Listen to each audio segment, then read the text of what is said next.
11주차 2교시 수업 또 진행하도록 할게요. 자, 아직까지는 어려운 것들이 없어요. 자, 우리 원가의 기초 개념도 그렇고, 지금 우리 원가 계산편도 그렇고, 그렇게 어려운 점은 없지만, 우리가 반드시 기억해야 될 것들이 여기 많이 담겨져 있기 때문에, 매우 중요한, 1장과 2장이 될 것입니다. 자, 이제 우리 뭘 해야 되죠? 자, 보조 부분에서 발생한 원가를 이제 제조 부분으로 배분을 해야 됩니다. 그쵸? 자, 어떻게 할 것이냐? 이것도, 자, 보조 부분에서 발생한 원가가 여러 가지가 있겠죠?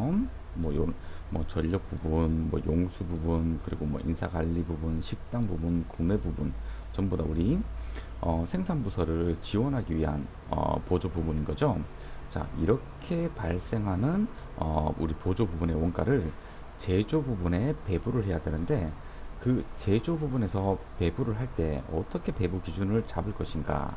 자, 우리 인사관리 부분은 제조 부분에서 그 뭐냐 조급원 수에 따라서 배분을 하면 좋을 거고 전력 부분은 전력 사용량 그리고 용수 부분은 얼마만큼 우리 물을 사용했느냐 그리고 식당 부분은 우리가 종업원 수에 따라서 그 배부하는 게 맞겠죠. 왜냐하면 인당 평균적인 식사량이 있기 때문에 그런 거죠. 자, 그리고 구매 부분은 누가 더 많이 주문했느냐 또는 누가 더 큰 금액을 주문했느냐에 따라 가지고 우리 배부 기준을 잡는 게 합리적이겠죠. 자, 이런 식으로 우리가 배부 기준을 정해 가지고 우리가 배부를 할 텐데요. 자, 그렇다면 자, 우리 보조 부분 원가를 그리고 보조 부분 원가를 제조 부분에 우리가 배부하는 방법을 선정을 했다면 이제 어떻게 배부를 할 것인가가 지금 우리 슬라이드 화면에서 보이는 거죠.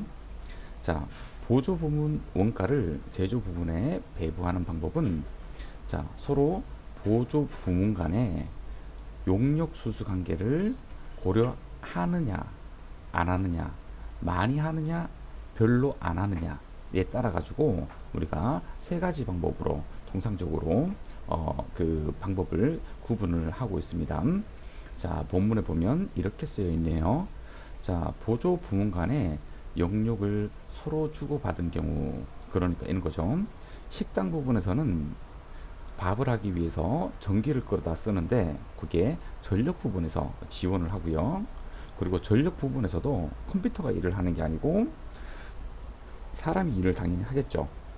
그럼 전력부에서 일하는 종업원들이 있을 텐데 식당에서 밥을 먹어야 되잖아요. 자, 이런 식으로 용역을 서로 주고받는 경우에 이 서로 용역을 주고받는 그 관계를 얼마만큼 고려하느냐에 따라 가지고 우리가 배부 방법이 구분이 되고 그리고 배부 방법이 단순해질 수도 있고 복잡해질 수가 있다는 겁니다. 자, 첫 번째는 우리 직접 배부법이라는 게 있어요. 자, 그리고 두 번째는 단계 배부법이라는 게 있고, 세 번째는 상호 배부법이라는 게 있습니다. 자, 당연한 건데, 직접 배부법이든 단계 배부법이든 상호 배분법이든 어떠한 방법이든지 배분하고 난 전후의 제조 간접비 총액은 항상 일정합니다. 이거는 당연한 겁니다. 왜냐하면 실제 발생된 제조 간접비가 100만 원이라고 한다면 배부를 하든 안 하든 이 제조 간접비 총액인 이 100만 원이 흔들리면 당연히 안 되겠죠. 당연한 겁니다. 이거는. 그래서 이 말 문제로 이 배분 전후에 제조 간접비 총액은 항상 일정하다라는 문구가 당연하게 받아들여져야 됩니다. 시험에 잘 나오는 문구 중에 하나인 거죠. 자, 이 세 가지 방법 중에 이제 하나씩 공부를 해 볼 건데요. 자, 제일 첫 번째 방법이 자, 직접 배부법이라는 거예요. 직접 배부법. 자, 여기서 센스가 있는 친구들은 아, 이게 어떤 방법이구나라는 걸 알 거예요. 자, 어떤 거냐면 말 그대로인 거예요. 어, 보조 부분에서 제조 부분에 직접 배부하는 방법입니다. 대신에 어떤 게 있냐면 서로 보조 부분 간의 용역 수수 관계를 전혀 고려하지 않는다는 게 이 직접 배분법이라는 거죠. 자, 식당 부분에서 이 전력 부분의 종업원들이 밥을 먹고 식당 부분에서는 밥을 짓기 위해서 전력 부분에서 용역을 제공하는 전기를 쓸 겁니다. 자, 그런데 서로 간에 용역 수수 관계가 있다고 하더라도 이게 왔다 갔다 하지 않는 거죠. 이거를 인정해 버리지 않는 거죠. 그러니까 매우 간단한 방법이 되겠죠. 자, 식당 부분에서 발생된 제조 간접비를 자, TV 제조 부분에 직접적으로 배부를 하고 그리고 컴퓨터 제조 부분에 직접적으로 이렇게 배분하는 이때는 우리 배부 기준이 있겠죠. 만약에 식당 부분이니까 종업원 수에 따라 가지고 TV 제조 부분이 많으면 이쪽에 많이 배부를 하는 거고 그렇죠. 자, 전력 부분도 마찬가지입니다. 전력 부분도 식당 부분에서 받은 게 있지만 이런 식으로 넘어가지 않는다는 거죠. 그래서 전력 부분에서 발생한 제조 간접비를 바로 제조 부분 TV 생산 부서랑 그리고 컴퓨터 생산 부서로 바로 제조 간접비를 배부하는 방법을 우리는 직접 배부법이라고 합니다. 상당히 간편하고 그 쉬운 어떤 배부 방법이 될 수 있겠죠. 자, 두 번째는 단계 배부법입니다. 자, 이거는 어떤 거냐면 자, 식당 부분하고 그리고 전력 부분하고 용역 수수 관계를 인정을 할 거예요. 하지만 전체를 인식하는 게 아니고 배부 순서를 정해 가지고 자, 지금 우리 예시로 나와 있죠. 자, 식당 부분에서 우리 전력 부분으로 용역 수수 관계를 인정해 가지고 아하 종업원 수에 따라 가지고 전력 부분에서 밥을 먹었으니까 이렇게 전력 부분으로 제조 간접비를 넘기고 그리고 컴퓨터 생산 부서에도 동일하게 넘기고 TV 생산 부서에서도 종업원 수에 따라서 이렇게 넘기고 요게 첫 번째겠죠. 그죠? 자, 배부 순서를 정하는 게 상당히 중요합니다. 요거 말 문제로 상당히 많이 나오겠죠. 자, 지금 식당부터 먼저 배부를 한다고 순서를 정했습니다. 자, 그러면 우리 직접 배부법에서는 우리 전력 부분으로 제조 간접비가 넘어가지 않았고 지금 단계 배부법에서는 전력 부분으로 넘기죠. 그죠? 근데 이게 제조 부분에 넘기듯이 동시에 넘어가는 겁니다. 동시에. 자, 그리고 전력 부분에서는 어떻게 또 배부가 되냐면 전력 부분에서 발생한 제조 간접비와 그리고 식당 부분에서 배부된 제조 간접비를 합쳐가지고 이 합친 금액을 이 TV 생산 부서로 넘기고 그리고 컴퓨터 부서로 이렇게 제조 간접비를 넘기는 구조로 되어 있습니다. 자, 그러니까 직접 배부법보다는 간단하지만 상호 배부법보다는 조금 간단하겠죠. 자, 여기서 여러분들이 어떤 그 계산 문제를 풀 때 잘 틀리는 부분이 이거예요. 식당 부분에서 받은 제조 간접비를 누락하고 이 전력 부분에서 발생한 제조 간접비만 가지고 뿌리고 나면 가소 배부가 이루어지겠다. 그죠? 왜냐하면 식당 부분에서 이 100만 원이 발생을 했을 때 전력 부분에 10만 원이 갔다고 한다면 이 10만 원을 누락한 거잖아요. 그러니까 배부 전후의 제조 간접비 총액이 맞지 않는 문제점이 발생한다는 거죠. 자, 그래서 먼저 배부된 이 제조 간접비를 누락하지 않도록 계산 문제를 풀 때 누락하지 않도록 조심해 줘야 됩니다. 자, 마지막으로 우리 상호 배분법입니다. 자, 상호 배분법은 계산 문제 중에서도 가장 어려운 방법에 해당이 됩니다. 자, 이게 어떤 거냐면 이 보조 부분 간의 용역 수수 관계를 완전하게 고려하는 방법입니다. 완전하게. 자, 그래서 여러분들이 실제로 계산 문제를 풀 때는 왜 발생된 제조 간접비보다 더 많은 금액을 배부해야 되는가 라는 의문이 또 들 수도 있는 방법이 이 상호 배분법이거든요. 자, 이 상호 배분법은 계산 문제를 풀 때 표를 작성을 해가지고 문제를 푸는 게 상당히 효율적입니다. 자, 그런데 다행스럽게 우리 전산 2급 과정에서는 상호 배부법에 대한 말 문제는 나올 수 있으나 계산 문제는 우리 전산세무 1급 정도의 수준에서 우리가 할 수가 있다는 겁니다. 네. 자, 그러면 한번 보도록 할게요. 자, 식당 부분하고 이 전력 부분하고 보조 부분 간의 용역 수수 관계를 완전히 인식을 하게 됩니다. 그러면 서로 제조 간접비를 서로 넘기게 되는 거죠. 그리고 나서 자기가 발생한 거하고 그리고 보조 부문 간 용역을 주고받은 제조 간접비를 업해가지고 이런 식으로 뿌리게 됩니다. 자, 그런데 그러면 원래 발생된 거에다가 서로 주고받은 것까지 더하고 나면 더 많은 것을 뿌리게 되는 거 아닌가요? 라고 하는데 그렇지 않습니다. 자, 표를 유심히 보시게 되면 이 비율이 나중에 이 제조 부분에 뿌릴 때 이 비율이 어떤 그 다시 상대적인 비율로 변하기 때문에 그렇지 않다는 겁니다. 자, 예제 문제를 풀면서 한번 언급을 해 주도록 할게요. 자, 각 방법을 비교하자면 이렇습니다. 자, 말 문제로도 나오기 때문에 이 표로 간단하게 이해를 한 다음에 말 문제를 접근한다면 그렇게 어렵게 느껴지지는 않을 거예요. 그리고 내용이 그렇게 어렵지 않잖아요. 자, 직접 배부법이 있고 단계 배부법이 있고 상호 배부법이 있다고 했을 때 자, 보조 부문 간 용역 수수 관계를 고려하느냐 안 하느냐. 직접 배부법은 전혀 인식하지 않습니다. 자, 단계 배운법은 일부만 인식합니다. 어떻게 해요? 순서에 따라서요. 그죠? 그래서 이 첫 번째 배부 순서로 정한 보조 부분은 용역 수수 관계를 주기만 할 뿐 받지는 않습니다. 상호 배분법은 서로 이런 식으로 주고 받는 구조를 가지고 있기 때문에 보조 부분 간 용역 수수 관계를 완전히 인식하는 방법에 해당합니다. 서로 장단점이 있지만 직접 배우법은 간편하지만 정확하지가 않고 상호 배우법은 정확하지만 단점은 복잡하다는 거. 네, 실제로 계산 문제 풀 때 복잡합니다. 네, 그리고 한 번씩 안 풀다가 풀려고 하면 감이 떨어져 가지고 손이 잘 안 가는 경우들도 있습니다. 하지만 이렇게 가혹하게 막 어렵거나 또 그렇지는 않다는 거죠.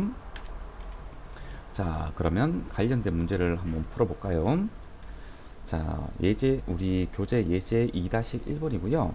자, 보조 부분의 제조 간접비를 다음 배부 방법에 의해서 배부하시오.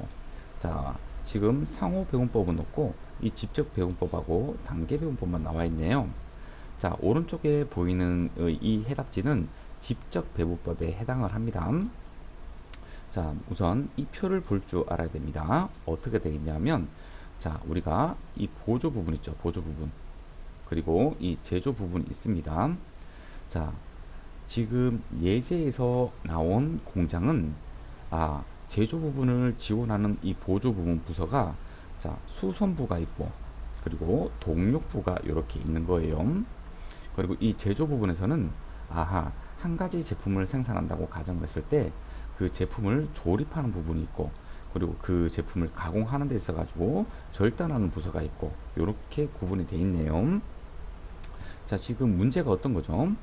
이 보조 부분의 제조 간접비, 이 보조 부분에서 발생한 이 제조 간접비 정보가 이렇게 나와 있죠.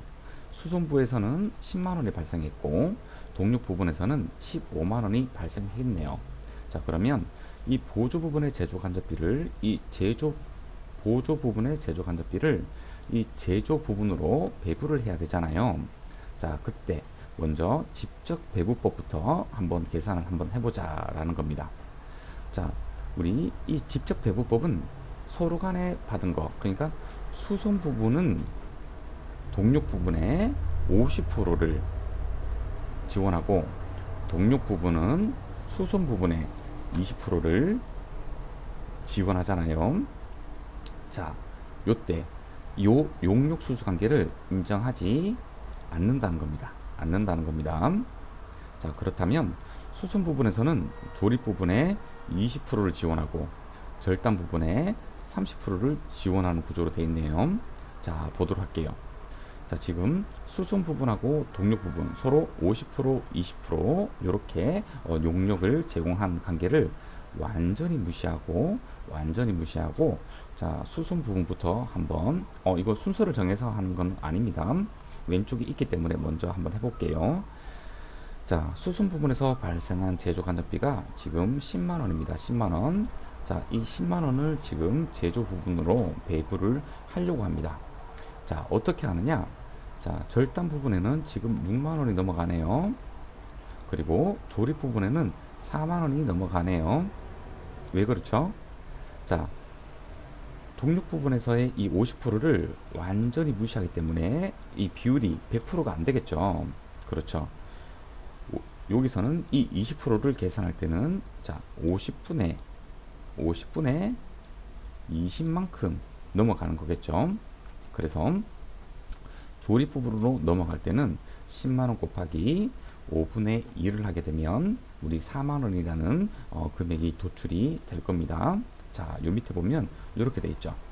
자, 수송 부분은 우리가 배부를 동력 부분에는 안 하죠. 그죠? 조립 부분과 절단 부분에만 배부를 할 거예요.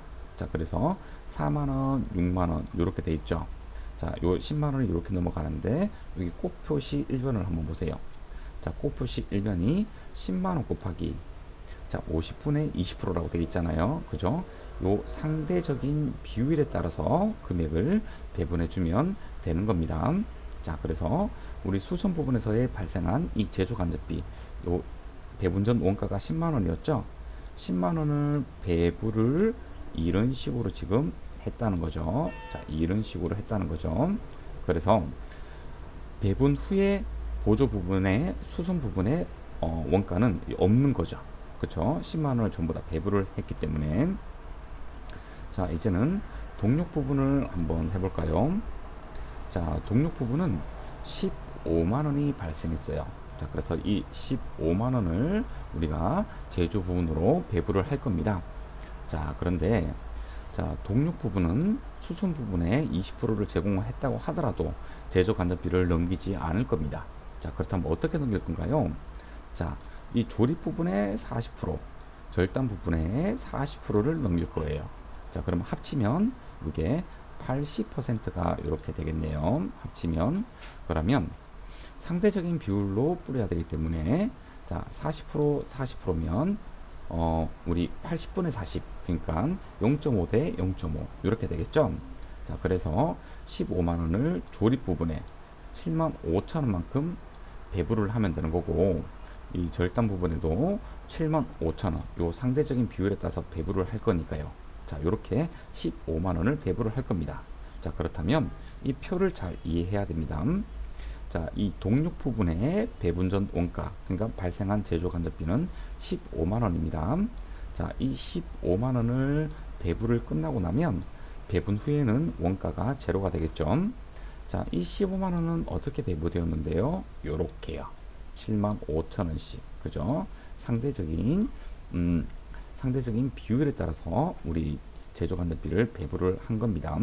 자, 그렇다면 우리가 수업 목적상으로 끝까지 제조 부분에 대한 제조 간접비까지 합쳐가지고 어떻게 계산이 되는지 한번 보도록 할게요.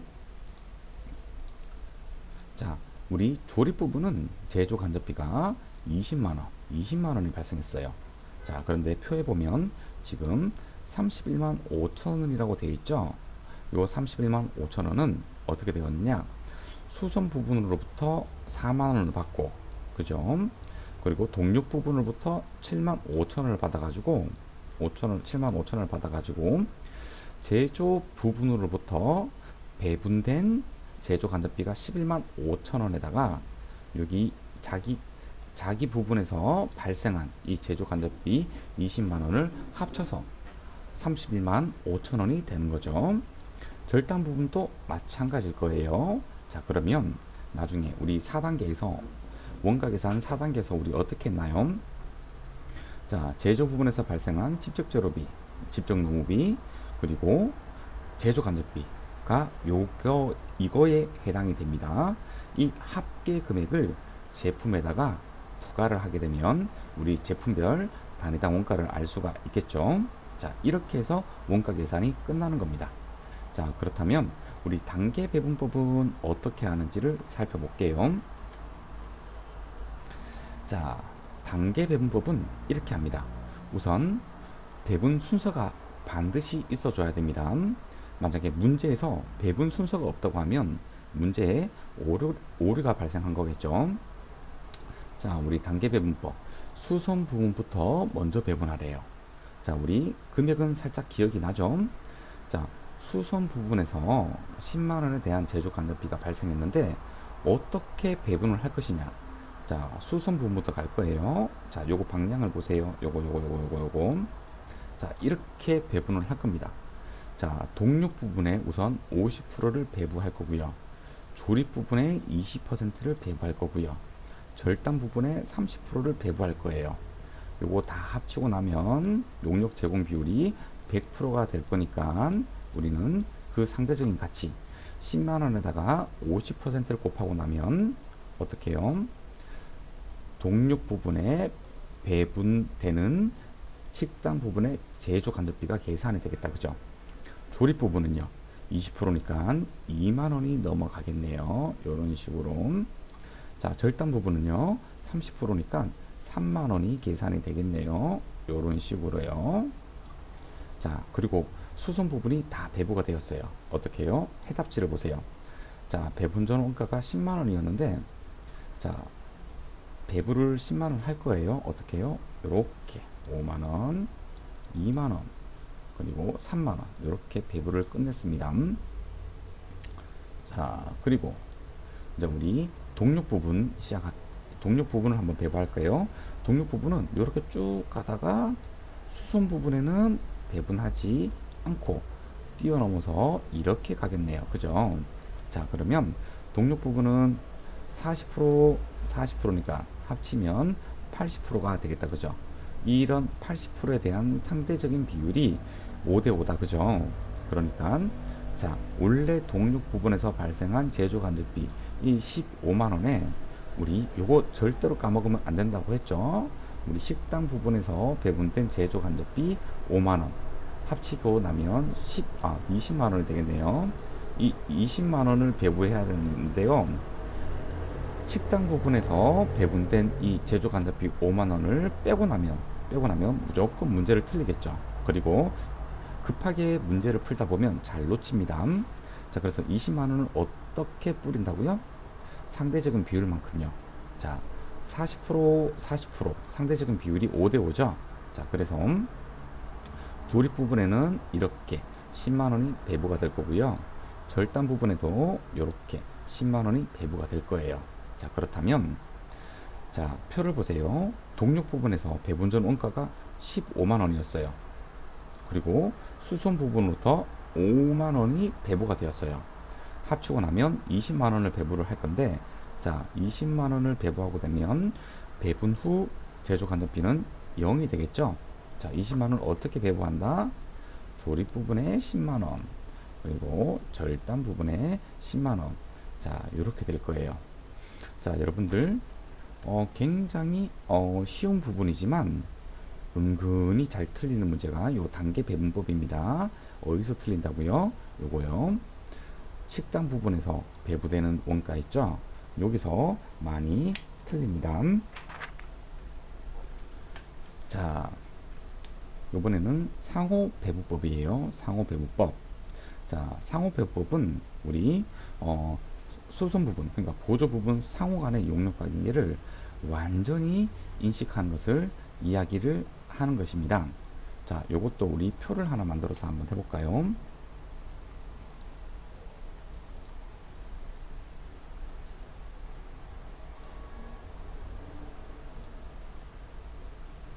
자, 제가 엑셀을 열었고요. 자, 우선은 우리 요 표를 먼저 완성을 한번 시켜보도록 할게요. 자, 우리 수선 부분이 있고 그리고 동력 부분이 있네요. 이건 아니지 참. 요거 말고 요 밑에 해답지를 좀 한번 해볼게요. 위 다 있어야 되겠네. 네. 자, 그다음에 한 줄을 더 놓고 보조 부문, 그리고 수선 부문, 그리고 또 동력 부문이 있고, 제조 부문이 있고, 조립 부문이 있고, 절단 부문이 있겠네요. 시간이 지났으니까 쉬는 시간에 요거를 제가 채워 놓을 테니까 3교시 때 우리 상호병법 문제를 풀 수 있도록 그렇게 한번 해봐요. 자, 잠깐 쉬었다가 만나요.